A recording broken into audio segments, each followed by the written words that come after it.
Chapitre 10. La connaissance de Dieu. Ils sont multiples, les moyens dont Dieu se sert, pour se révéler à nous et nous faire entrer dans sa communion. La nature parle sans cesse à nos sens. Les cœurs ouverts seront frappés de l'amour et de la gloire de Dieu, qui se révèle dans les œuvres de ses mains. L'oreille attentive entend et comprend la voix de Dieu dans la nature. Les prairies verdoyantes, les arbres majestueux, les boutons et les fleurs, le nuage fugitif, la pluie, le murmure du ruisseau, les gloires du ciel, tout parle à nos cœurs, et nous invite à faire connaissance avec celui qui a créé toutes choses. Notre Sauveur a relié ses précieux enseignements aux objets de la nature. Les arbres, les oiseaux, les fleurs de la vallée, les montagnes, le lac, la voûte azurée, notre entourage, aussi bien que les incidents de la vie de chaque jour, tout a été associé par le Seigneur à ses paroles de vérité pour nous rappeler constamment ses enseignements, même au milieu des tracas de la vie. Dieu veut que ses enfants apprécient ses œuvres, et prennent plaisir aux beautés simples et tranquilles, dont il sait plus orner notre demeure terrestre. Il aime ce qui est beau, mais il affectionne par-dessus tout la beauté du caractère, et il désire que nous cultivions la pureté et la simplicité, les vertus modestes reflétées par les fleurs. Pourvu que nous les écoutions, les œuvres de Dieu nous donneront des leçons précieuses d'obéissance et de confiance. Depuis les étoiles, qui suivent de siècle en siècle, dans l'espace infini leur sentier invisible, jusqu'à l'atome imperceptible, la nature obéit à la volonté du Créateur. Et Dieu prend soin de tout ce qu'il a créé. Celui qui soutient les mondes innombrables, dont il lui a plu de parsemer l'immensité, s'occupe en même temps du petit passereau, qui gazouille sans souci son humble chant. Quand les hommes se rendent à leur travail quotidien, quand ils prient, quand ils se couchent le soir, et quand ils se lèvent le matin, quand le riche donne des festins dans son palais, ou quand le pauvre rassemble sa famille autour de son frugal repas, toujours et partout, l'œil du Père céleste suit ses créatures, et les observe avec tendresse. Il n'est pas de larmes qui échappent à son regard, ni de sourire qui ne remarque. Si nous voulions le croire, toute angoisse inutile nous serait épargnée. Notre vie ne serait pas une suite de désappointements. Toute chose, grande ou petite, serait remise entre les mains de celui qu'aucune multiplicité d'occupations ne tracasse, et que n'accable aucun fardeau. Nous jouirions d'un repos d'âme, que beaucoup ne connaissent plus depuis longtemps. Quand vous vous sentez transporté d'admiration par les beautés de la terre, pensez au monde à venir qui ne connaîtra pas la souillure du péché ni les affres de la mort, et d'où aura disparu toute trace de malédiction. Représentez-vous la demeure des élus, et souvenez-vous qu'elle sera infiniment supérieure à tout ce que votre imagination peut concevoir de plus beau. Les splendeurs de la nature ne sont qu'un faible reflet de sa gloire. Il est écrit: ce sont des choses que l'œil n'a point vues, que l'oreille n'a point entendues, et qui ne sont point montées au cœur de l'homme, des choses que Dieu a préparées pour ceux qui l'aiment. Dieu nous les a révélées par l'Esprit. Le poète et le naturaliste peuvent nous parler de la création, mais c'est le chrétien qui peut le mieux en apprécier les richesses, parce qu'il y reconnaît l'œuvre de son Père, et que, dans une fleur, dans une plante, dans un arbre, il voit des preuves de son amour. Nul ne peut apprécier à leur juste valeur les montagnes et les vallées, les fleuves et les mers, s'il ne les considère comme l'expression de l'amour de Dieu envers les hommes. Dieu nous parle aussi par les événements de la vie, où se révèle sa main providentielle, ainsi que par l'influence de son esprit sur nos cœurs. Si ceux-ci sont ouverts pour les discerner, nous retirerons de précieux enseignements des circonstances et des changements qui se produisent chaque jour autour de nous. En pensant à l'œuvre de la providence, le psalmiste dit : La bonté de l'Éternel remplit la terre. Que celui qui est sage prenne garde à ces choses, et qu'il soit attentif aux bontés de l'Éternel. Dieu nous parle dans sa parole. Nous avons là une révélation claire et précise de son caractère, de ses voies envers l'homme, et de la grande œuvre de la rédemption. Elle renferme l'histoire des patriarches, des prophètes et d'autres saints hommes d'autrefois. C'étaient des hommes de la même nature que nous. Ils ont lutté, succombé à la tentation tout comme nous, mais ils reprirent courage. Et, par la grâce de Dieu, ils vainquirent, et la contemplation de leur victoire encourage nos efforts pour atteindre la justice.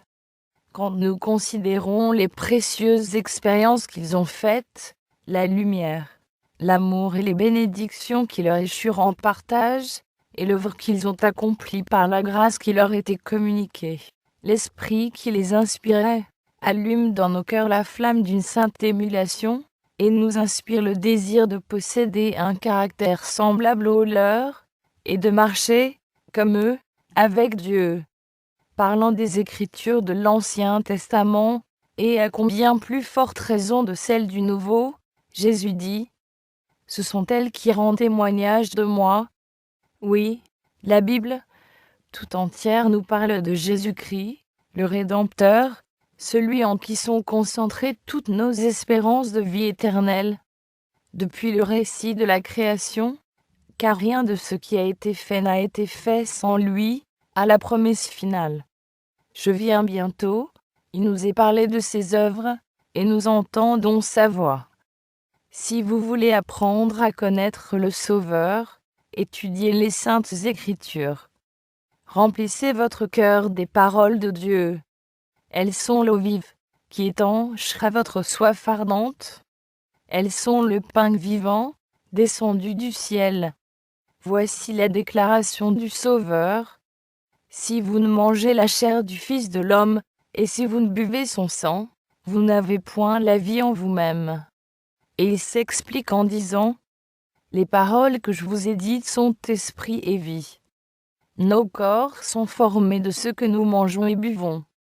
Comme il en est dans l'économie naturelle, il en est de même dans l'économie spirituelle. C'est ce que nous méditons, qui donne de la vigueur et de la force à notre nature spirituelle. Le thème de la rédemption est l'un de ceux dans lequel les anges désirent plonger le regard. Il sera la science et le chant des rachetés pendant l'éternité. Ne mérite-t-il pas d'être étudié attentivement dès maintenant ? La miséricorde et l'amour infini de Jésus-Christ, le sacrifice consommé en notre faveur, voilà ce qui doit faire le sujet de nos réflexions les plus sérieuses et les plus solennelles. Il faut s'arrêter longuement sur le caractère de notre Rédempteur et intercesseur, et méditer sur la mission de celui qui est venu sauver son peuple de ses péchés. Par la contemplation des choses célestes, nous fortifierons notre foi et notre amour. Nos prières deviendront de plus en plus agréables à Dieu, parce qu'elles seront de plus en plus accompagnées de foi et d'amour. Elles seront intelligentes et ferventes. Nous acquerrons une confiance plus ferme en Jésus, et ferons une expérience journalière et vivante de sa puissance, pour sauver parfaitement ceux qui viennent à Dieu par lui. En méditant sur les perfections du Sauveur, nous sentirons naître en nous le désir d'être entièrement renouvelé et transformé à sa pure image. L'âme désire ardemment ressembler à celui qu'elle adore. Plus nos pensées s'arrêteront sur Jésus-Christ, plus nous voudrons parler de lui, et mieux nous le représenterons aux yeux du monde. La Bible n'a pas été écrite pour les savants seulement, elle a, au contraire, été écrite pour le peuple. Les grandes vérités fondamentales du salut y apparaissent aussi claires que le jour. Ce ne sont pas ceux qui la lisent, qui risquent de tomber dans l'erreur, ou de s'égarer, mais ceux qui veulent suivre leur propre jugement au lieu de la volonté de Dieu clairement révélée. En ce qui concerne les enseignements des Saintes Écritures, ne nous fions pas à l'opinion d'un homme. Étudions la parole de Dieu pour nous-mêmes. Si nous laissons à d'autres le soin de réfléchir à notre place, nous ne parviendrons pas au degré de développement dont nous sommes susceptibles. Faute d'exercice sur des thèmes dignes d'elle, les nobles facultés de l'esprit s'atrophient au point de ne plus saisir la signification profonde de la parole de Dieu. Par contre, le raisonnement prendra plus de force et d'ampleur s'il s'applique à saisir l'enchaînement des vérités de l'Écriture. Rien n'est plus propre à fortifier l'intelligence que l'étude de ces sublimes vérités. Aucun livre n'égale la parole de Dieu pour élever les pensées, pour donner de la vigueur aux facultés de l'âme. Si elle était étudiée, comme elle devrait l'être, elle communiquerait une largeur d'esprit, une noblesse de caractère et une constance de dessein qui se rencontrent rarement à notre époque. Par contre, on retire que peu de bien d'une lecture hâtive de la Bible. On peut la lire tout entière sans en apercevoir les beautés et sans en comprendre la signification profonde qui reste cachée au lecteur superficiel. Un passage étudié et médité jusqu'à ce qu'on en ait bien saisi la signification et les rapports avec le plan du salut vaut mieux que la lecture de plusieurs chapitres faite sans but arrêté et sans qu'on en ait tiré aucun enseignement positif. Ayez toujours votre Bible avec vous, lisez-la chaque fois que vous en avez l'occasion, gravez-en les passages dans votre mémoire. Tout en marchant dans la rue, vous pouvez en lire un verset, le méditer, et le fixer ainsi dans votre esprit. La sagesse ne s'acquiert que par une attention soutenue, et par l'étude faite avec prière. Il est des portions des Écritures qui sont trop claires pour n'être pas comprises, mais il en est d'autres, dont la signification n'est pas à la surface, et ne saute pas aux yeux. Il faut comparer passage avec passage, et les sonder avec soin, réflexion et prière. Une telle étude sera richement récompensée, de même que le mineur, en creusant la terre, découvre les filons du précieux métal. Ainsi celui qui sonde avec persévérance la parole de Dieu, comme un trésor caché, y trouve des vérités de la plus grande valeur, qui échappent au regard du chercheur négligent. Les paroles de l'inspiration, serrées dans le cœur, sont comme des cours d'eau jaillissant de la source de la vie. Il ne faut jamais s'adonner à l'étude de la Bible sans prier. Avant d'ouvrir ces pages, il faut demander le secours du Saint-Esprit, et il nous sera accordé. Quand Nathanaël vint à Jésus, le Sauveur observa. Voici vraiment un Israélite dans lequel il n'y a point de fraude. Nathanaël lui demanda, « D'où me connais-tu ? Avant que Philippe t'appelât, quand tu étais sous le figuier, je t'ai vu. » Jésus nous verra aussi en prière, dans le secret de notre chambre, lui demandant la lumière de sa vérité. Les anges du monde de la lumière seront avec ceux qui recherchent humblement l'illumination d'en haut. Le Saint-Esprit magnifie et glorifie le Sauveur. Sa mission consiste à nous présenter Jésus-Christ, la pureté de sa justice, et le grand salut que nous avons par lui. Il prendra de ce qui est à moi, et vous l'annoncera, dit Jésus. L'esprit de vérité est cela même d'enseigner la vérité divine. Quelle n'est pas la valeur attachée à la famille humaine par un Dieu qui livre, pour elle son Fils à la mort, et qui donne à l'homme son Saint-Esprit, comme instructeur et comme guide permanent. Chapitre 11. Prière et louange.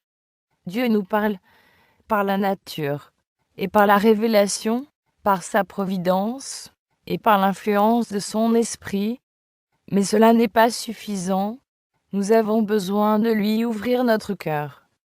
La vie et l'énergie spirituelle dépendent d'entretiens réels et directs avec notre Père céleste.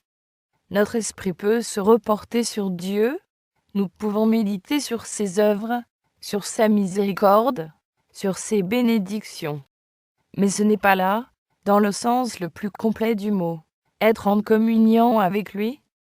Pour être en communion avec Dieu, il faut avoir quelque chose à lui dire concernant notre vie réelle. Prier, c'est ouvrir à Dieu son cœur, comme on le ferait à son plus intime ami. Non pas que la prière soit nécessaire pour instruire Dieu sur ce qui nous concerne, mais elle nous met à même de le recevoir. La prière ne fait pas descendre Dieu jusqu'à nous, elle nous élève jusqu'à lui. Au jour de sa chair, Jésus enseigna à ses disciples la manière dont ils devaient prier. Il leur apprit qu'ils devaient exposer à Dieu leurs besoins de chaque jour, et se décharger sur lui de tous leurs soucis. L'assurance qu'il leur donna de l'exaucement de leurs prières, il nous la donne aussi.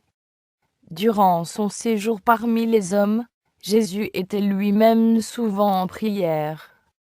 Notre Sauveur avait pris sur lui nos besoins et nos faiblesses. Il nous apparaît comme un suppliant, demandant constamment à son Père une provision nouvelle de force pour faire face aux devoirs et aux épreuves. Il est notre modèle en toutes choses, un frère dans nos infirmités, car il a été tenté en toutes choses, comme nous le sommes, mais il était l'être sans péché, et sa nature se révoltait contre le mal. Il a enduré toutes les luttes et toutes les angoisses de l'âme, auxquelles sont exposés les humains dans un monde de péché. Son humanité lui faisait de la prière une nécessité et un privilège. Il trouvait joie et consolation à communier avec son Père. Si le Sauveur des hommes, le Fils de Dieu, éprouvait le besoin de la prière, à combien plus forte raison ne devrions-nous pas, faibles, pécheurs et mortels, sentir la nécessité de prier avec ferveur et persévérance? Notre Père céleste ne désire rien tant que de répandre sur nous la plénitude de ses bénédictions. Il ne tient qu'à nous de boire à l'ontre et à la source de l'amour infini. N'est-il pas surprenant que nous prions si peu? Dieu est tout disposé à exaucer les prières du plus humble de ses enfants, et pourtant ce n'est qu'à contre-cœur, semble-t-il, que nous lui faisons connaître nos besoins. Que peuvent penser des humains, êtres chétifs et misérables, sujets à la tentation, les anges du ciel, quand ils les voient prier si rarement, et avec si peu de foi, alors que le Dieu d'amour veille sur eux, avec la plus tendre sollicitude, prêt à leur donner plus qu'ils ne peuvent demander ou même penser. Les anges aiment à se prosterner devant Dieu, ils aiment à être en sa présence. Ils considèrent la communion avec lui comme leur plus grande joie, tandis que les habitants de la terre, qui ont un si pressant besoin de l'assistance que Dieu peut leur accorder, semblent se plaire à marcher sans la lumière de son esprit, et privés des douceurs de sa présence. Le ténèbre du mal enveloppe ceux qui négligent la prière. Les tentations insidieuses de l'ennemi les font tomber dans le péché, et tout cela parce qu'ils ne profitent pas du privilège de la prière. Comment les fils et les filles de Dieu peuvent-ils avoir de la répugnance à prier, alors que la prière est, dans la main de la foi, la clé qui ouvre les trésors du ciel, où sont renfermées les ressources infinies de la toute-puissance? Sans la prière continuelle, et sans une vigilance qui ne se dément jamais, nous sommes en danger de tomber dans l'indifférence, et de nous éloigner du droit sentier. L'adversaire sait bien que des prières ardentes, faites avec foi, nous permettraient de résister à ces tentations. Aussi cherche-t-il sans cesse à obstruer, devant nous, le sentier du trône de la grâce. L'exaucement de nos prières dépend de certaines conditions. Une des premières, c'est que nous sentions le besoin du secours de Dieu. Sa promesse est: je répandrai des eaux sur le sol altéré, et des ruisseaux sur la terre desséchée. Ceux qui ont faim et soif de la justice, et qui soupirent après Dieu, peuvent avoir l'assurance d'être rassasiés. Il faut que le cœur soit ouvert à l'influence de l'Esprit, si l'on veut recevoir la bénédiction de Dieu. Notre grand besoin est lui-même l'argument qui plaide le plus éloquemment en notre faveur. Mais encore faut-il adresser nos requêtes à Dieu. Demandez et vous recevrez, dit-il. Et aussi, lui, qui n'a point épargné son propre Fils, mais qui l'a livré pour nous tous, comment ne nous donnera-t-il pas aussi toutes choses avec lui? Si nous conservons de l'iniquité dans nos cœurs, si nous retenons quelque péché connu, le Seigneur ne nous exaucera pas, tandis que la prière du pécheur repentant et du cœur brisé sera toujours acceptée. Dès que nous aurons délaissé tous nos péchés et réparé nos torts dans la mesure du possible, nous pourrons nous attendre à l'exaucement de nos prières. Nos propres mérites ne pourront jamais nous attirer les faveurs de Dieu. Ce sont les mérites de Jésus qui nous sauveront, c'est son sang qui nous purifiera. Toutefois, nous avons quelque chose à faire. Nous conformer aux conditions de sa grâce. Un autre élément dont dépend le succès de la prière exaucée, c'est la foi. Il faut que celui qui s'approche de Dieu croie que Dieu existe, et qu'il est le rémunérateur de ceux qui le cherchent. Jésus dit à ses disciples, « Tout ce que vous demanderez en priant, croyez que vous l'avez reçu, et vous le verrez s'accomplir. » Le prenons-nous au mot? L'assurance est large et sans restriction, et celui qui a fait la promesse est fidèle. Lorsque nous ne recevons pas sur le champ les choses demandées, croyons néanmoins que le Seigneur nous a entendus, et qu'il nous exaucera. Nous sommes tellement sujets à l'erreur. Notre vue est tellement bornée, qu'il nous arrive parfois de demander des choses qui ne seraient pas pour notre bien. Dans son amour, notre Père céleste exauce nos prières en nous accordant ce qui est le mieux pour nous, ce que nous demanderions nous-mêmes, si nous pouvions juger justement des choses spirituelles. Si nos prières ne paraissent pas être exaucées, cramponnons-nous à la promesse, car le temps de l'exaucement viendra certainement, et nous recevrons alors la bénédiction dont nous avons le plus besoin. Mais prétendre que les prières seront toujours exaucées de la manière dont nous l'entendons, c'est de la présomption. Dieu est trop sage pour se tromper, et trop bon pour nous refuser ce qui vaut le mieux pour nous. Ne craignez donc pas de mettre en lui votre confiance, même quand vous ne voyez pas l'exaucement immédiat de vos prières. Reposez-vous sur cette promesse, qui est ferme. Demandez, et vous recevrez. Si, avant de croire, nous prenons conseil de nos doutes et de nos craintes, ou si nous voulons résoudre tous les points qui pourraient nous paraître obscurs, nos difficultés ne feront qu'augmenter. Mais si nous venons à Dieu, dans le sentiment de notre impuissance et de notre dépendance, si, avec une foi humble et confiante, nous exposons nos besoins à celui dont la sagesse est infinie, à celui qui voit tout, il entendra nos cris, et il fera briller sa lumière dans nos cœurs. Par la prière sincère, nous sommes mis en rapport avec la sagesse infinie. Nous pouvons ne pas avoir, au moment où nous prions, de preuves spéciales, que le Seigneur se penche sur nous avec compassion et amour. Il le fait cependant. Nous pouvons ne pas sentir son attouchement, mais sa main est sur nous, et cette main nous assure de son amour et de ses tendres compassions. Quand on s'approche du Seigneur pour lui demander grâce et assistance, il faut le faire dans des sentiments d'amour, et avec le cœur disposé au pardon. Comment pourrions-nous dire « Pardonne nos offenses » comme nous pardonnons à ceux qui nous ont offensés, si nous conservions des ressentiments dans notre cœur? Si nous voulons que nos prières soient exaucées, il faut que nous pardonnions aux autres de la manière même où nous nous attendons à être pardonnés. La persévérance dans la prière est une autre condition de l'exaucement. Il faut prier sans cesse, pour croître dans la foi. Persévérer dans la prière, est-il écrit. Persévérez dans la prière, veillez-y avec action de grâce. Pierre exhorte les croyants en ces termes. Soyez donc sages et sobres, pour vaquer à la prière. Paul leur dit. En toute chose, faites connaître vos besoins à Dieu par des prières et des supplications, avec des actions de grâce.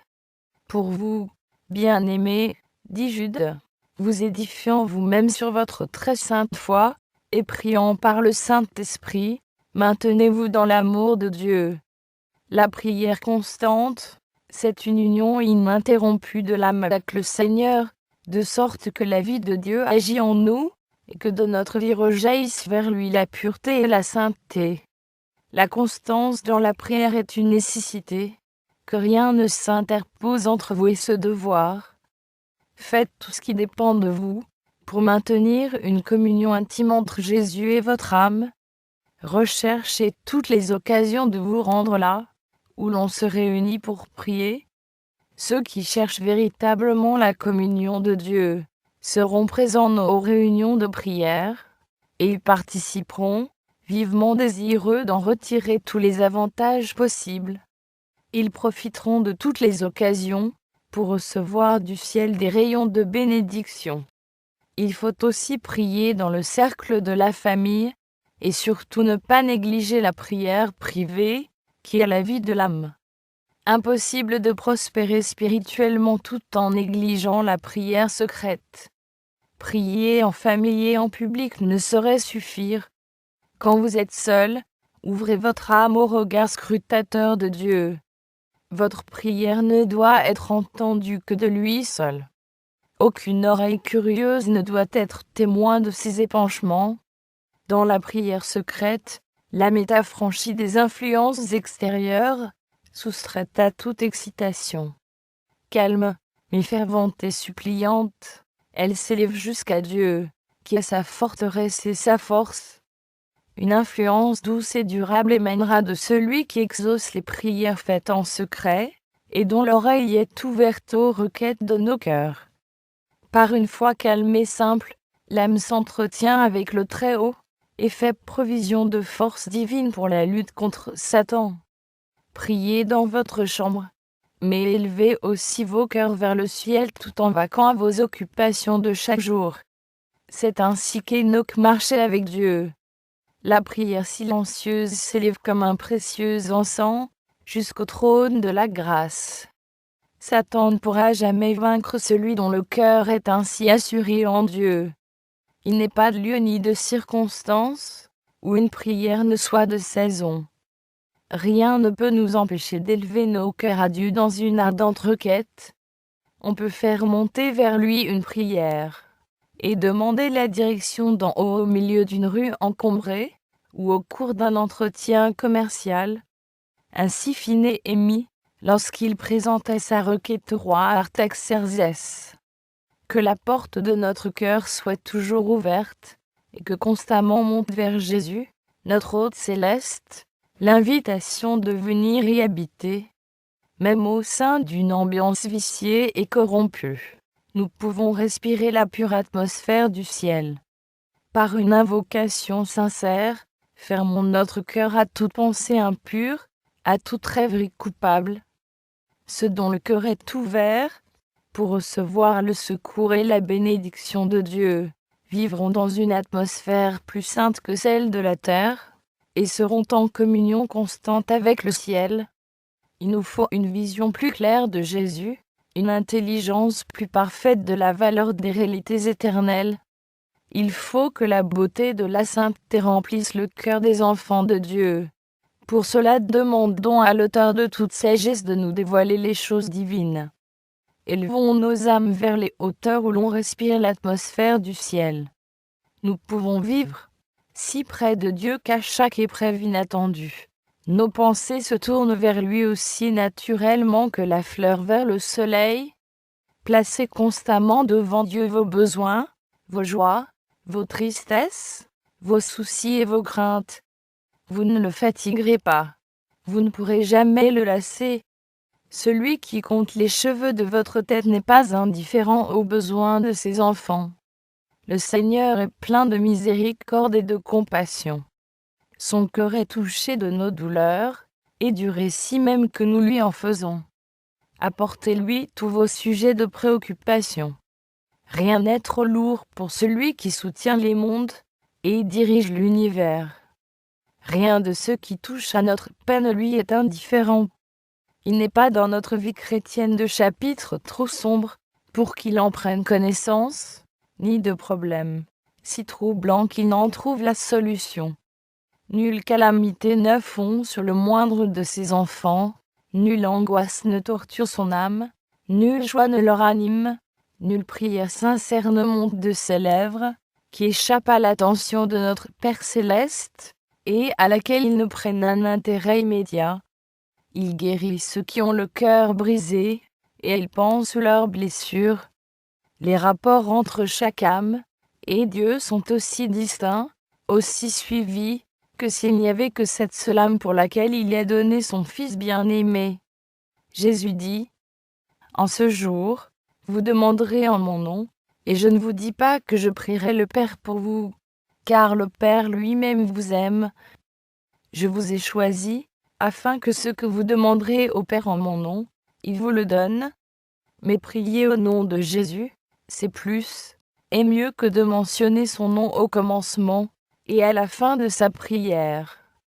C'est prier dans les sentiments et l'esprit de Jésus, tout en croyant à ses promesses, en se reposant sur sa grâce et en faisant ses œuvres.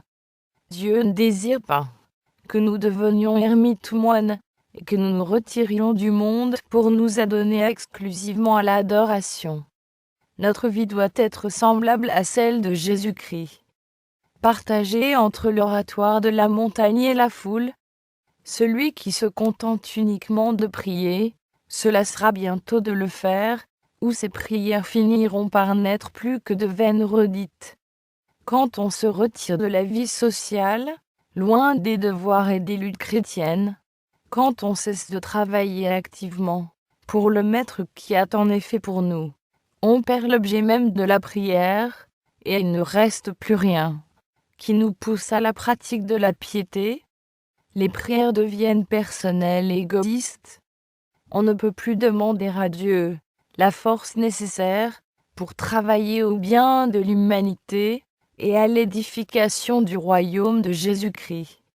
On perd beaucoup en négligeant le privilège de s'unir à d'autres chrétiens pour se fortifier et s'encourager mutuellement au service du Seigneur.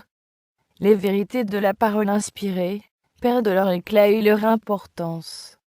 Nos cœurs ne sont plus éclairés et vivifiés par son influence sanctifiante, et on décline spirituellement.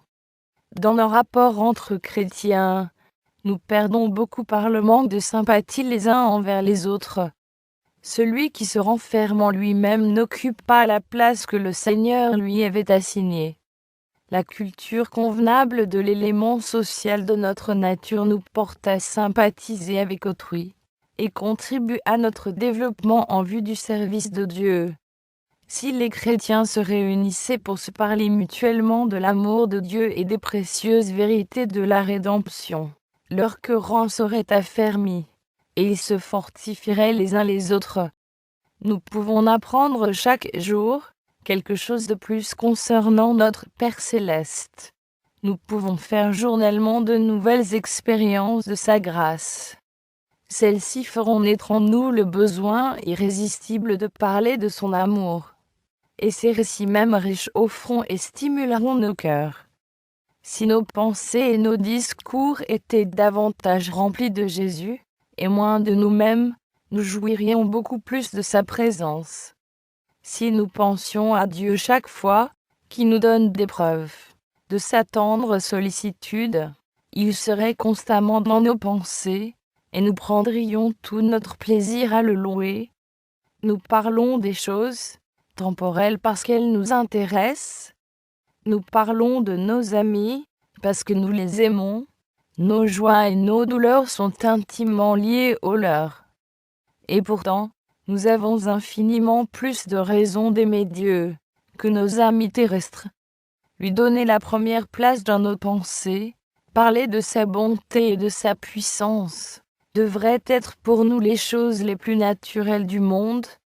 Les riches dont il nous a départis n'étaient pas destinés à nous absorber tellement que nous n'ayons plus une seule pensée pour lui. Ils ont pour but de nous rappeler sans cesse notre bienfaiteur céleste, et de nous attacher à lui, par les liens de l'amour et de la reconnaissance. Nous sommes trop terre à terre. Élevons nos yeux vers la porte ouverte du sanctuaire céleste, où la lumière de la gloire de Dieu brille sur la face de Jésus-Christ, qui peut sauver parfaitement ceux qui s'approchent de Dieu par lui. Il faut louer l'Éternel davantage pour sa bonté et pour ses merveilles en faveur des fils de l'homme. Nos moments de dévotion ne devraient pas avoir uniquement pour but de demander et de recevoir. Ne pensons pas toujours à nos besoins et jamais aux bienfaits que nous recevons. Nous ne prions pas trop, mais nous sommes trop chiches de remerciements.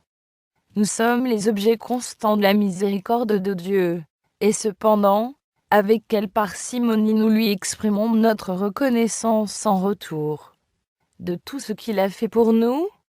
Autrefois, le Seigneur donna à Israël ses directives quand il s'assemblait pour l'adorer.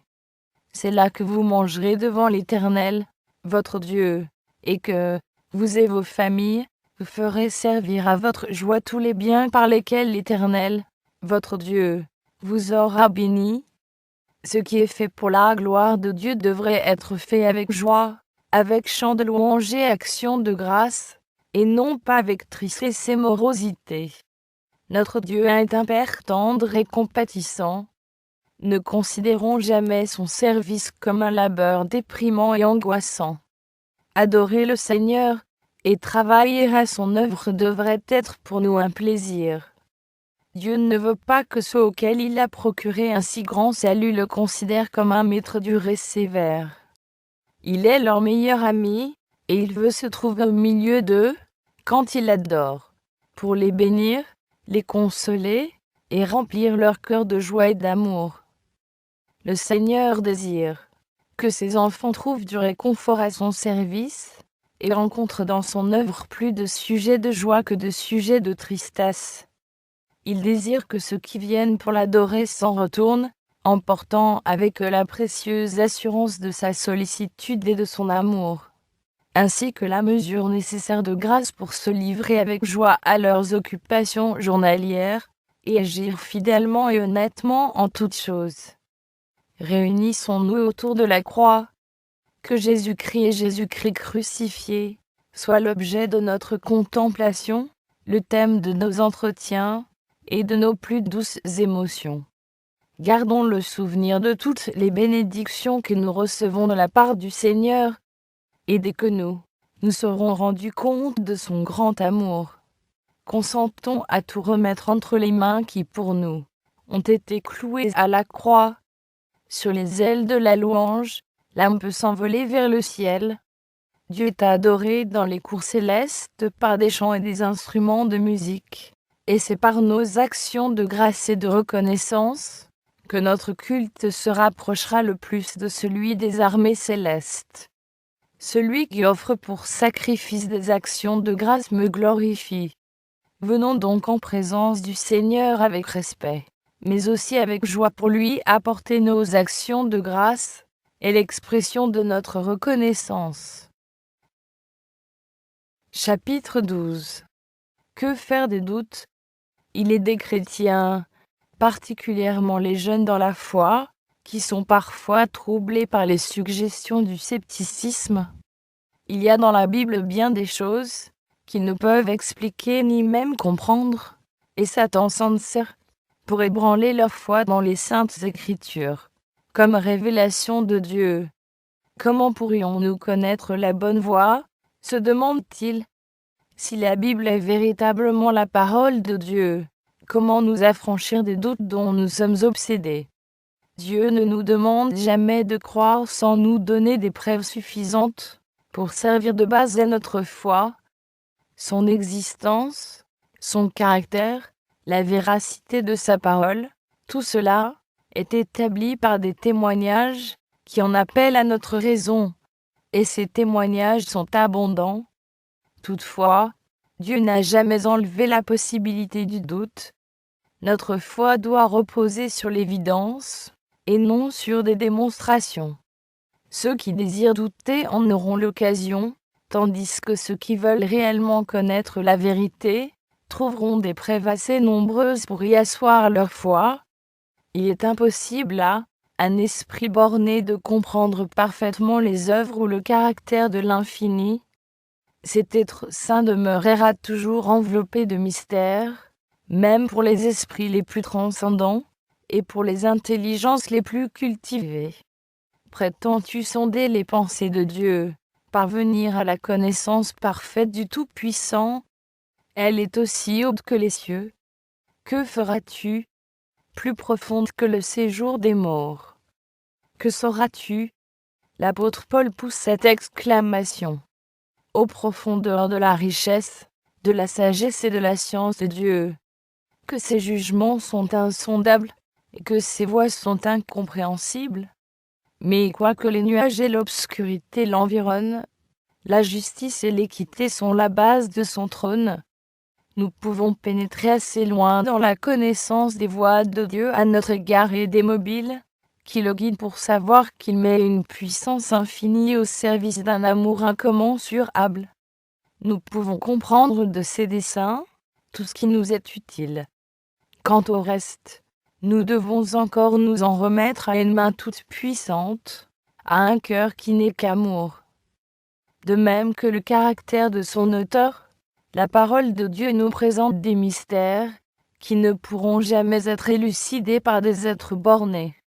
L'entrée du péché dans le monde, l'incarnation de Jésus-Christ, la régénération, la résurrection, et plusieurs autres faits présentés dans la Bible sont des mystères trop profonds pour être expliqués, ou même conçus pleinement par l'esprit humain.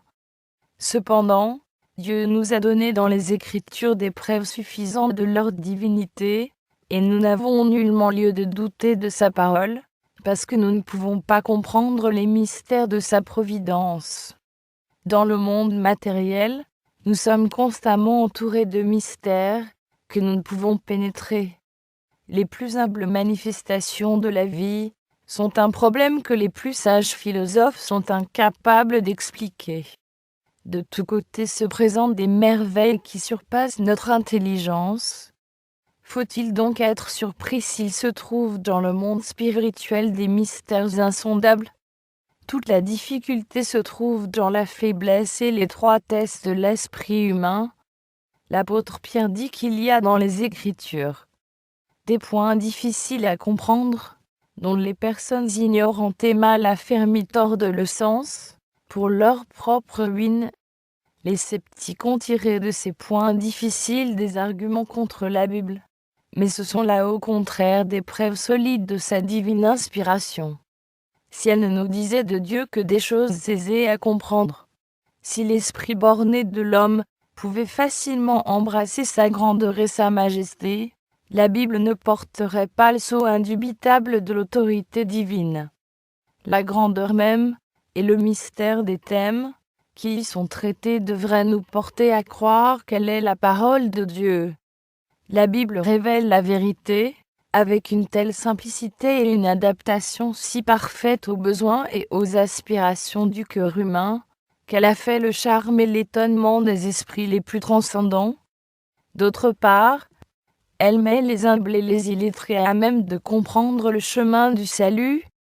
Et pourtant, ces vérités si simplement exprimées traitent de sujets si élevés, si profonds, et tellement inaccessibles aux facultés humaines, que nous ne pouvons les accepter que parce que c'est Dieu qui a parlé. Ainsi, le plan du salut nous a révélé de telle manière que chacun peut voir la marche à suivre dans la repentance envers Dieu et la foi en notre Seigneur Jésus-Christ, afin d'être sauvé comme Dieu l'a voulu. Toutefois, au-dessous de ces vérités si faciles à saisir, gisent des mystères qui voilent la gloire de Dieu, mystères qui terrassent l'esprit dans son investigation, mais inspirent foi et respect à qui cherche sincèrement la vérité, au point que, plus il sonde la Bible, plus ferme est sa conviction. Quelle est la parole de Dieu? La raison s'incline devant la majesté de la révélation divine. Reconnaître que la compréhension parfaite des grandes vérités de la Bible nous échappe, c'est admettre simplement qu'un esprit borné est insuffisant pour concevoir l'infini, que l'homme, avec ses connaissances limitées, ne peut saisir les desseins de l'Omniscient. Parce qu'ils n'en peuvent sonder tous les mystères, les sceptiques et les incrédules rejettent la parole de Dieu. Ceux qui professent la foi à la Bible ne sont même pas à l'abri de tout danger à cet égard. L'apôtre Paul dit : « Prenez garde, frères, que quelqu'un de vous n'ait un cœur mauvais et incrédule, au point de se détourner du Dieu vivant. » C'est une chose tout à fait légitime que d'étudier attentivement les enseignements de la Bible et de sonder les profondeurs de Dieu, en tant qu'elles sont révélées dans l'Écriture. Si les choses cachées sont à l'Éternel, notre Dieu, les choses révélées sont à nous. Mais l'effort de Satan vise à pervertir les facultés d'investigation dont nous sommes doués. À l'étude des vérités de la Bible se mêle un certain orgueil, qui pousse à l'impatience ou au dépit, quand on ne peut pas en expliquer tous les passages d'une manière satisfaisante. Il est trop humiliant de reconnaître qu'on ne comprend pas les paroles inspirées. On ne consent pas à attendre que Dieu juge à propos de nous révéler sa vérité. On a le sentiment qu'on peut comprendre les Écritures par sa propre sagesse, et n'y arrivant pas, on est amené à nier virtuellement leur autorité. Il est vrai que bon nombre de théories et de doctrines populaires, qu'on suppose tirées de la Bible, n'y trouvent aucun fondement, et sont en réalité en opposition avec la teneur générale de ces pages inspirées. Ce fait, qui a été une occasion de doute et de perplexité pour bien des esprits, loin d'être attribuable à la parole de Dieu, est l'œuvre des hommes qui l'ont perverti. S'il était possible à des créatures humaines de parvenir à une parfaite intelligence de Dieu et de ses œuvres, arrivées à ce point, elles n'auraient plus de vérité à découvrir, plus rien à apprendre, plus de progrès à réaliser dans le développement de l'esprit et du cœur. Dieu ne serait plus l'être suprême, et l'homme, arrivé aux limites extrêmes de la connaissance et du progrès, cesserait d'avancer. Remercions Dieu de ce qu'il n'en soit pas ainsi.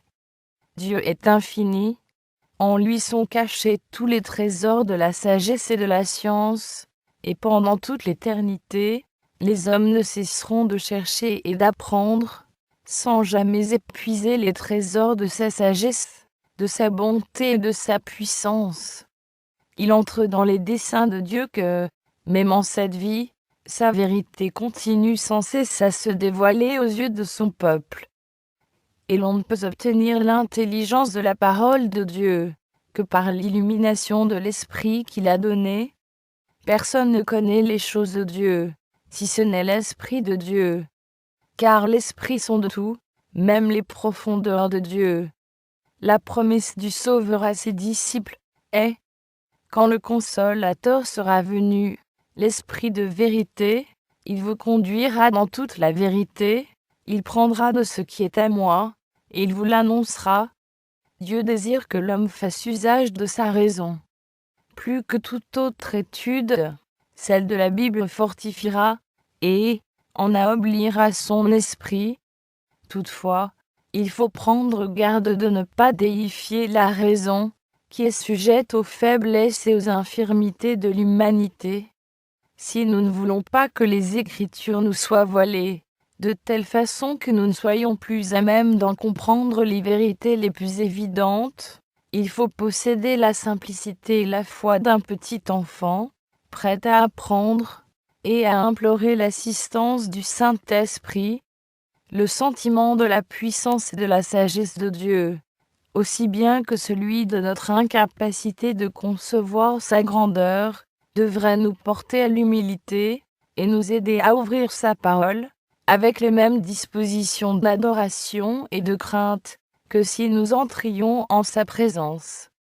Dès qu'elle s'approche de la Bible, la raison humaine doit reconnaître une autorité supérieure à la sienne. Le cœur et l'intelligence doivent s'incliner devant le grand Je suis.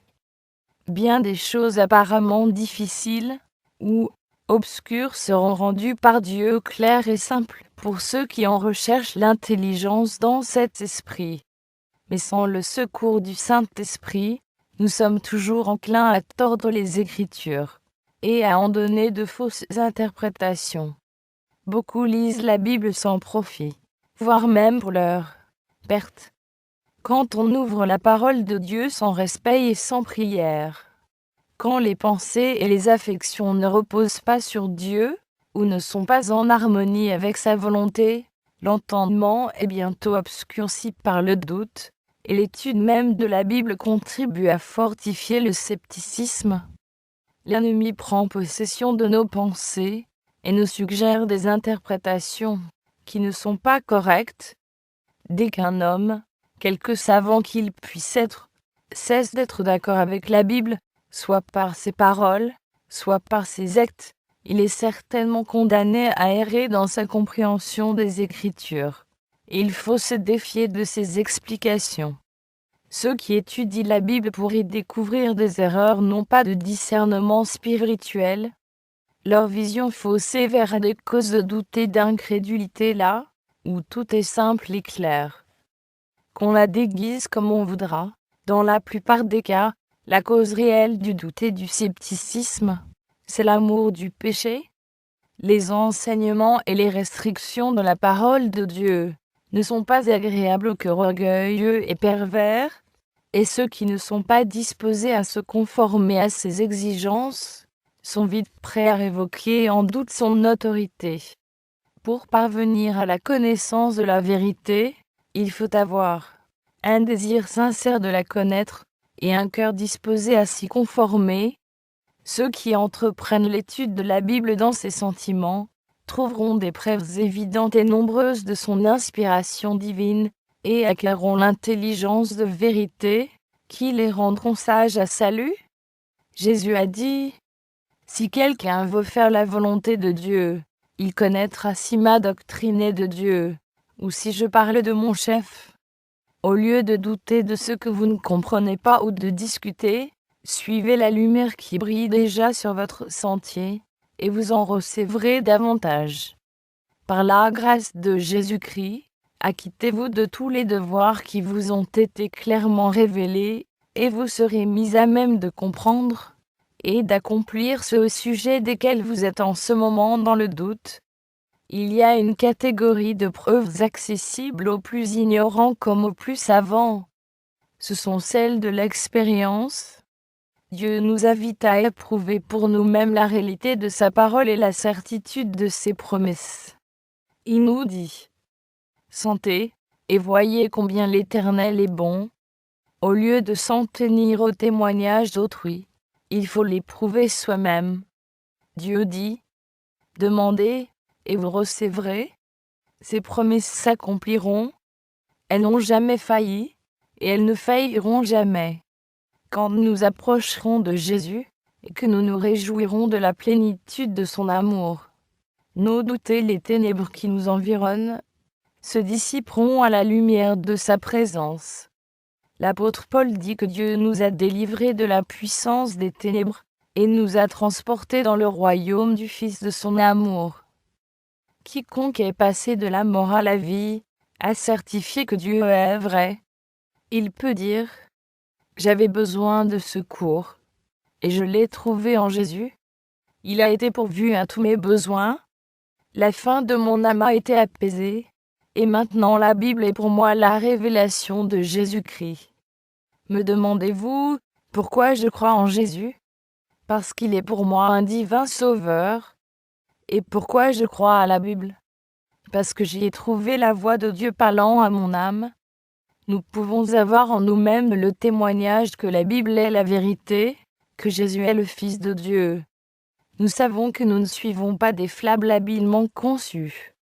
L'apôtre Pierre exhorte ses frères à croître dans la grâce et la connaissance de notre Seigneur Jésus-Christ.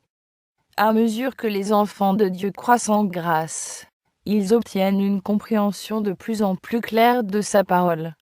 Ils discernent dans ses vérités sacrées des lumières et des beautés toujours nouvelles. C'est l'expérience qu'a pu faire l'Église de Jésus-Christ de tous les temps, et c'est celle qu'elle fera jusqu'à la fin. Le sentier des justes est comme la lumière resplendissante, dont l'éclat va croissant jusqu'au milieu du jour. Par la foi, plongeant nos regards dans l'avenir, nous pouvons compter sur le moment béni où, selon les promesses de Dieu, nous réaliserons un développement constant de notre intelligence. Les facultés humaines seront alors unies à la sagesse divine, et toutes les puissances de notre être mises en contact direct avec la source de la lumière. Nous pouvons nous réjouir à la pensée que tout ce qui, dans les voies de Dieu, nous a angoissés ici-bas sera alors éclairci. Les choses difficiles à comprendre seront expliquées, et là où notre intelligence bornée ne découvre aujourd'hui que confusion, nous constaterons la harmonie la plus parfaite. Aujourd'hui nous voyons au moyen d'un miroir, d'une manière obscure. Mais alors nous verrons face à face. Aujourd'hui je connais en partie, mais alors je connaîtrai, comme j'ai été connu. Chapitre 13. La joie dans le Seigneur. Les enfants de Dieu sont appelés à être les représentants du Christ, à manifester au monde la bonté et la miséricorde du Seigneur. De même que Jésus nous a révélé le caractère du Père, nous devons révéler le Christ à ceux qui ne connaissent pas son tendre amour et ses compassions. Comme tu m'as envoyé dans le monde, dit le Sauveur, je les ai aussi envoyés dans le monde. Moi en eux, et toi en moi, afin que le monde connaisse que tu m'as envoyé. L'apôtre Paul dit aux disciples de Jésus, vous êtes manifestement une lettre de Christ, connue et lue de tous les hommes. En chacun de ses enfants, Jésus envoie une lettre au monde. Si vous êtes son disciple, vous êtes la lettre qu'il envoie à la famille où vous logez, au village, à la rue que vous habitez. Jésus, demeurant en vous, désire parler au cœur de ceux qui ne le connaissent pas. Peut-être ne lisent-ils pas la Bible, n'entendent-ils pas la voix qui leur parle dans ces pages, et ne voient-ils pas l'amour de Dieu dans ses œuvres.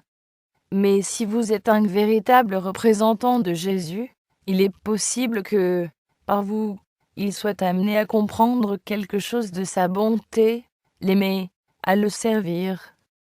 Les chrétiens sont comme des phares placés sur le chemin du ciel. Ils doivent réfléchir sur le monde, la lumière qu'ils reçoivent de Jésus-Christ.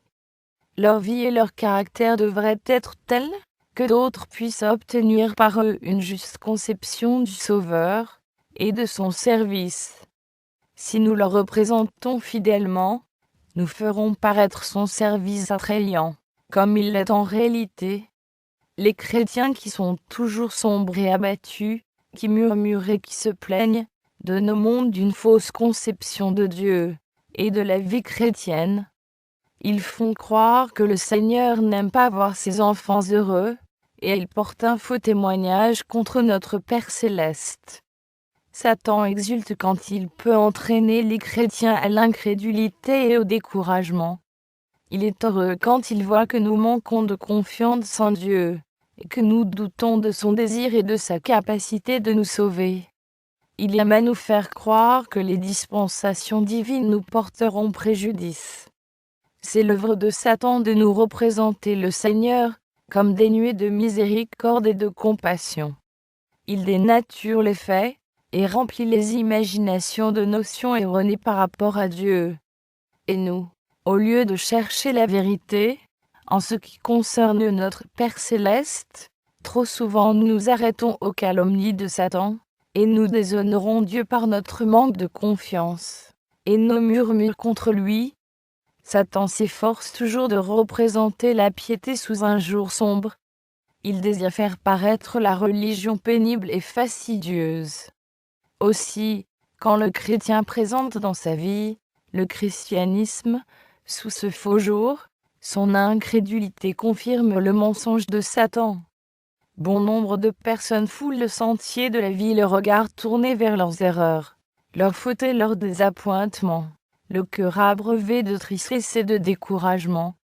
Il y a bien des années, une personne pieuse qui se trouvait dans une grande angoisse m'écrivit pour me demander quelques paroles d'encouragement.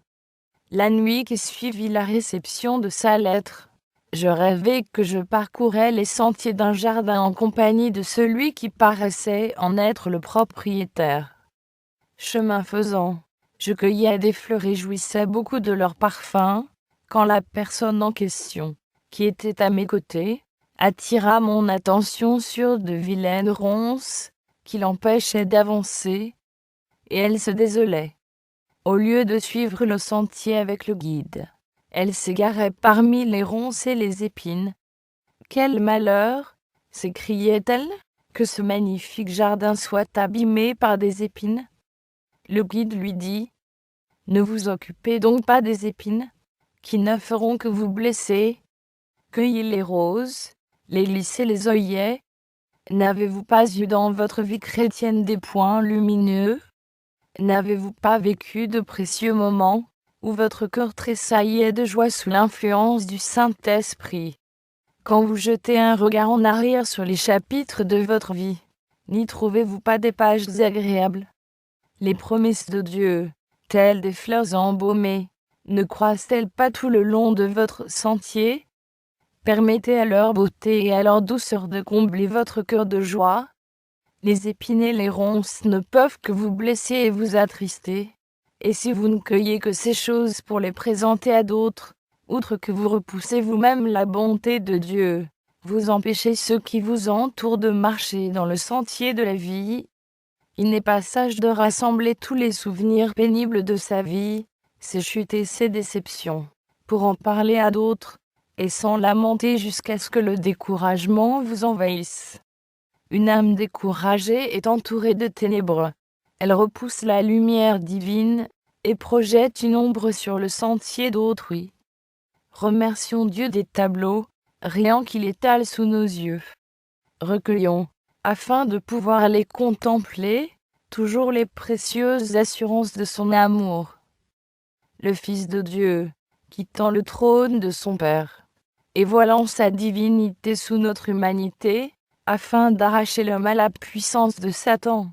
Son triomphe en notre faveur, triomphe qui nous ouvre le ciel, et nous révèle le lieu où la divinité manifeste sa gloire. L'humanité déchue retirée de l'abîme dans lequel le péché l'avait plongée, et réintégrée dans la communion du Dieu infini, le croyant sortant, par la foi au Rédempteur, victorieux de l'épreuve, revêtu de la justice de Jésus-Christ, et élevé jusqu'à son trône. Voilà les tableaux sur lesquels le Seigneur veut que nous arrêtions nos regards. Quand on semble douter de l'amour de Dieu et manquer de confiance en ses promesses, on le déshonore et on contriste le Saint-Esprit. Qui éprouverait une mère dont les enfants se plaindraient constamment d'elle, alors qu'elle ne désire que leur bien, et que le but constant de sa vie est de veiller sur leurs intérêts et d'assurer leur bonheur? S'il doutait de son amour, ce serait suffisant pour lui briser le cœur. Que penseraient des parents ainsi traités par leurs enfants? Et comment notre Père céleste nous considère-t-il quand nous ne croyons pas à l'amour qu'il a porté à donner son Fils unique, afin que nous ayons la vie? L'apôtre écrit : lui, qui n'a point épargné son propre Fils, mais qui l'a livré pour nous tous, comment ne nous donnera-t-il pas toutes choses avec lui? Et pourtant, qu'ils sont nombreux ceux qui, par leurs actions, si ce n'est par leurs paroles, disent : ce n'est pas pour moi que le Seigneur a fait cela. Il aime peut-être telle ou telle personne, mais pas moi. Tout cela fait du tort à votre âme, car chaque parole de doute que vous proférez donne prise à Satan, fortifie en vous la tendance au scepticisme, attriste et éloigne de vous les anges auxquels Dieu a confié votre garde.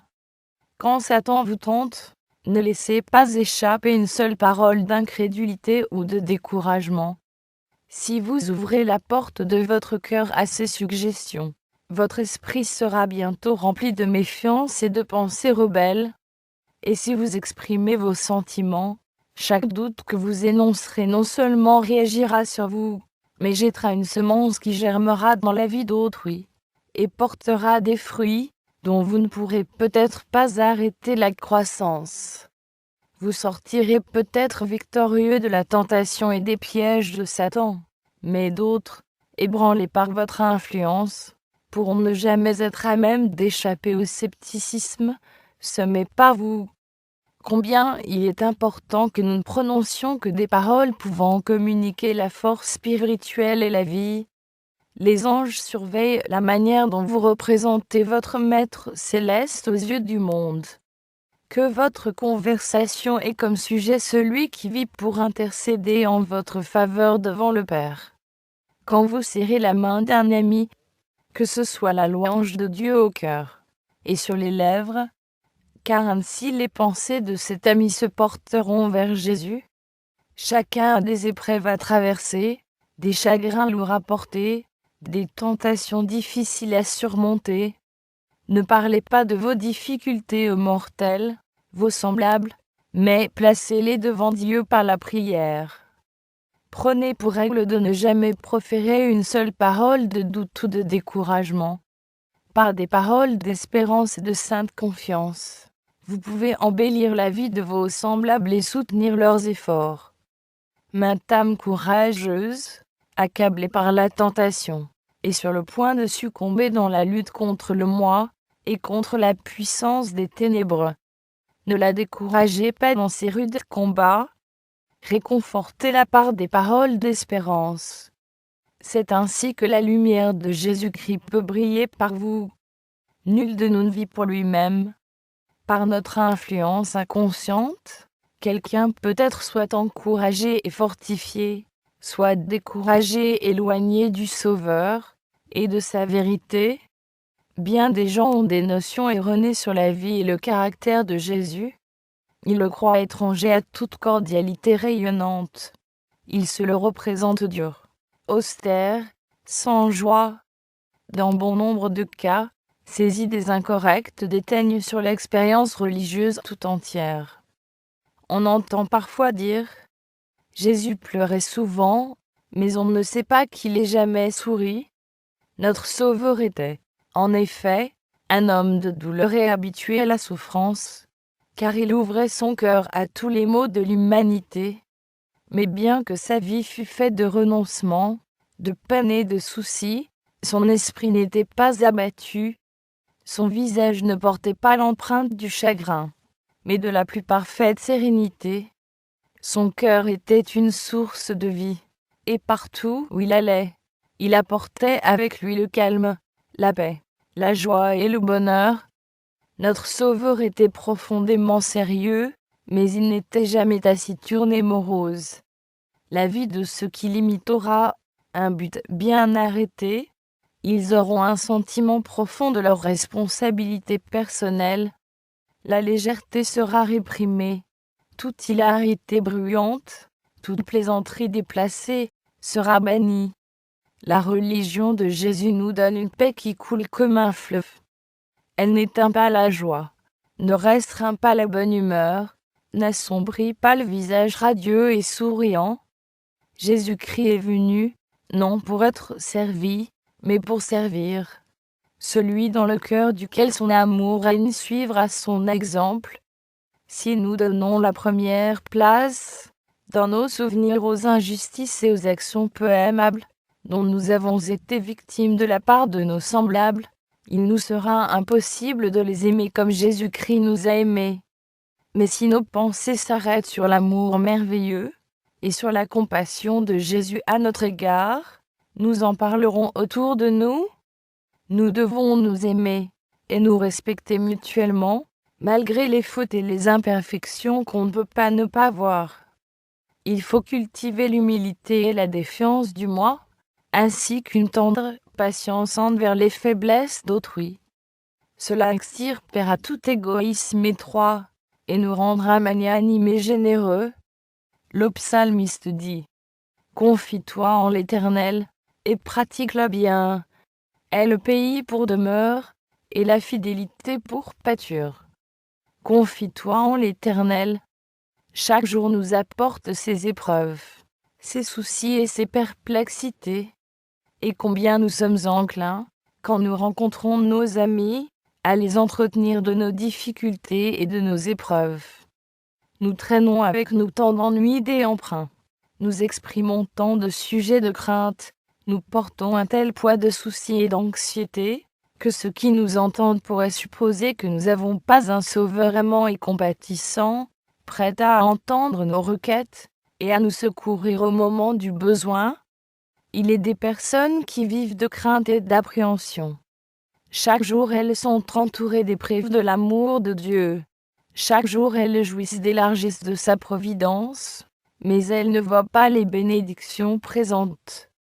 Leurs pensées se portent continuellement sur quelque chose de désagréable, qu'elles craignent pour l'avenir, ou sur de légères contrariétés, que leur imagination grossit à un tel point, que les nombreux sujets de gratitude sont éclipsés.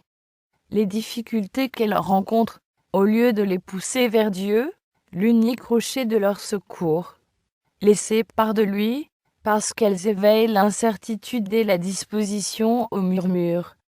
Faisons-nous bien d'être ainsi incrédules? Pourquoi serions-nous ingrats et méfiants? Jésus est notre ami, le ciel tout entier s'intéresse à notre bien.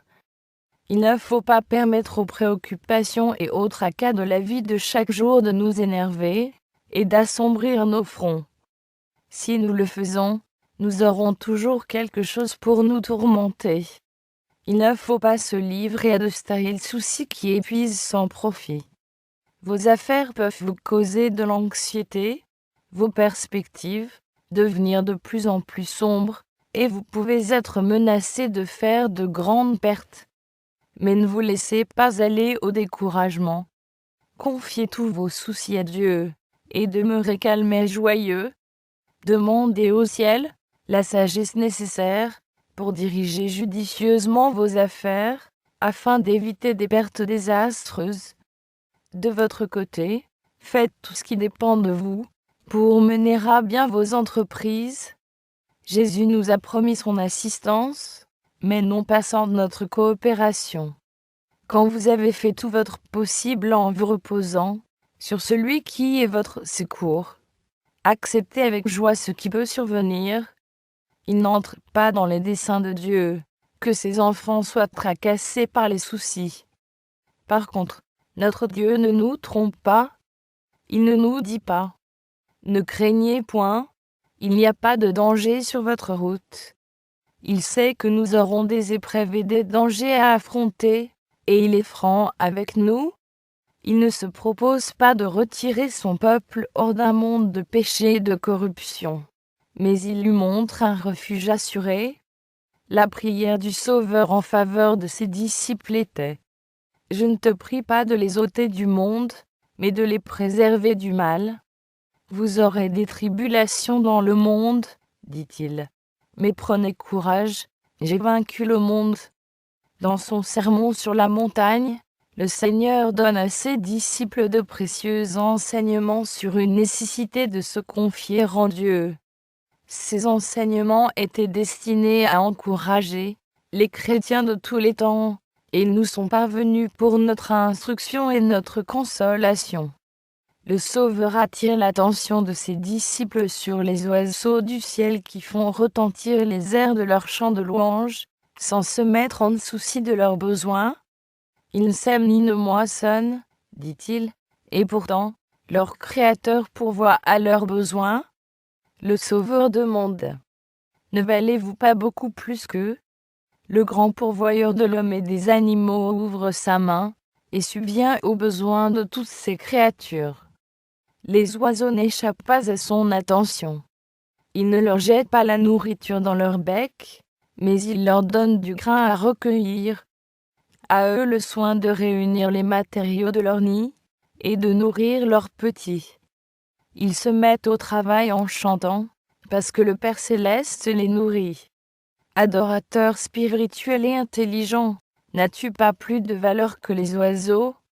Si nous avons confiance en lui, l'auteur de notre être, le préservateur de notre vie, celui qui a mis en nous l'image divine, ne subviendra-t-il pas à nos besoins?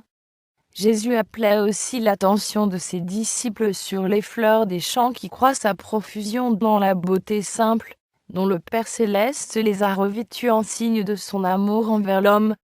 Il disait: Considérez comment croissent les lys des champs. La perfection de ces fleurs naturelles surpasse de beaucoup la splendeur de Salomon. Les plus somptueux vêtements qu'a confectionné l'art humain n'ont jamais pu supporter la comparaison avec la grâce naturelle et la beauté radieuse des fleurs que Dieu a créées. Puis il pose la question: si Dieu revêt ainsi l'herbe des champs, qui existe aujourd'hui et qui demain sera jetée au four, ne vous vêtira-t-il pas à plus forte raison, gens de peu de foi? Si Dieu, le divin artiste, de nos simples fleurs, dont l'éclat ne dure qu'un jour, leurs nuances délicates et variées, quel soin plus grand ne prendra-t-il pas des êtres qu'il a créés à son image? Cet enseignement de Jésus est une censure à l'adresse de ceux qui se laissent entraîner au doute par les soucis et les perplexités de la vie. Le bon plaisir du Seigneur est que tous ses fils et toutes ses filles soient heureux, paisibles, obéissants. Jésus dit: Je vous laisse la paix, je vous donne ma paix. Je ne vous donne pas comme le monde donne. Que votre cœur ne se trouble point. Je vous ai dit ces choses, afin que ma joie soit en vous, et que votre joie soit parfaite. Le bonheur qu'on recherche par égoïsme, en dehors du sentier du devoir, est chancelant, intermittent et transitoire. Il passe, ne laissant à notre âme que solitude et tristesse. Mais au service de Dieu, on trouve paix et joie. Le chrétien n'est pas abandonné dans des sentiers incertains, il n'est pas livré à de vains regrets et au désappointement. Si nous ne jouissons pas des plaisirs de cette vie, nous pouvons être heureux quand même en regardant à celle qui est à venir. Mais, même ici-bas, le chrétien peut avoir la joie d'une douce communion avec le Christ, la consolation perpétuelle de sa présence. Chaque pas que nous faisons peut nous rapprocher de lui, nous donner une expérience plus profonde de son amour, et nous amener un pas plus près de l'heureux séjour de la paix. N'abandonnons donc pas notre confiance, mais qu'elle devienne plus inébranlable que jamais. Jusqu'ici l'Éternel nous a secourus, et il nous secourra jusqu'à la fin. Portons nos regards sur les monuments de la bonté divine qui nous rappelleront tout ce que le Seigneur a fait pour nous consoler et nous sauver de la main du destructeur. Souvenons-nous de toutes les compassions de Dieu à notre égard, des larmes qu'il a essuyées, des douleurs qu'il a adoucies, des angoisses qu'il a fait disparaître, des sujets de crainte qui, sur son ordre, se sont évanouis, des besoins auxquels il a pourvu, et des bénédictions qu'il a répandues sur nos têtes. Nous nous fortifierons ainsi, pour tout ce qui nous attend encore, pendant le reste de notre pèlerinage. Nous pouvons sans doute nous attendre à de nouvelles angoisses, dans le conflit qui se prépare, mais que le passé nous inspire confiance en l'avenir, et disons: Jusqu'ici l'Éternel nous a secourus, que ta vigueur dure autant que tes jours. Les épreuves n'excéderont pas les forces qui nous seront données pour les supporter. Mettons-nous donc à l'œuvre là où le Seigneur nous a placés, et prenons courage quoi que l'avenir nous réserve. Nous recevrons des forces proportionnées aux épreuves. Bientôt les portes des cieux seront grandes ouvertes devant les enfants de Dieu, et le roi de gloire les accueillera, par ces paroles qui charmeront leurs oreilles, comme la musique la plus suave. Venez, vous qui êtes bénis de mon Père. Prenez possession du royaume qui a été préparé dès la fondation du monde. Alors les rachetés seront accueillis dans les demeures que Jésus est allé leur préparer. Ils n'auront pas pour compagnons des êtres pervers, des menteurs, des idolâtres, des impurs, des incrédules. Mais ils s'uniront à ceux qui ont vaincu Satan qui, par la grâce de Dieu, ont formé des caractères parfaits. Toute tendance au péché, toute imperfection qui les affligeait si-bas, aura été effacée par le sang de Jésus-Christ, et ils auront pour partage la magnificence de sa gloire, surpassant de beaucoup celle du soleil. En même temps, la beauté morale et la perfection de leur Sauveur brilleront par eux d'un éclat qui éclipsera cette splendeur extérieure. Ils seront sans tache devant le grand trône blanc, ils participeront à la dignité et aux privilèges des anges, en vue du glorieux héritage qui nous est offert. Que donnerait un homme en échange de son âme? Il peut être pauvre, et pourtant posséder en lui-même des richesses et une dignité supérieure à tout ce que le monde peut donner. L'âme rachetée et purifiée du péché, l'âme qui consacre au service de Dieu toutes les nobles facultés qui lui ont été départies, est d'une valeur inexprimable. Aussi, chaque fois que sur la terre, une âme trouve le salut, cette nouvelle fait naître dans le ciel, en la présence de Dieu et des anges, une joie sainte et glorieuse qui éclate, en chant de triomphe.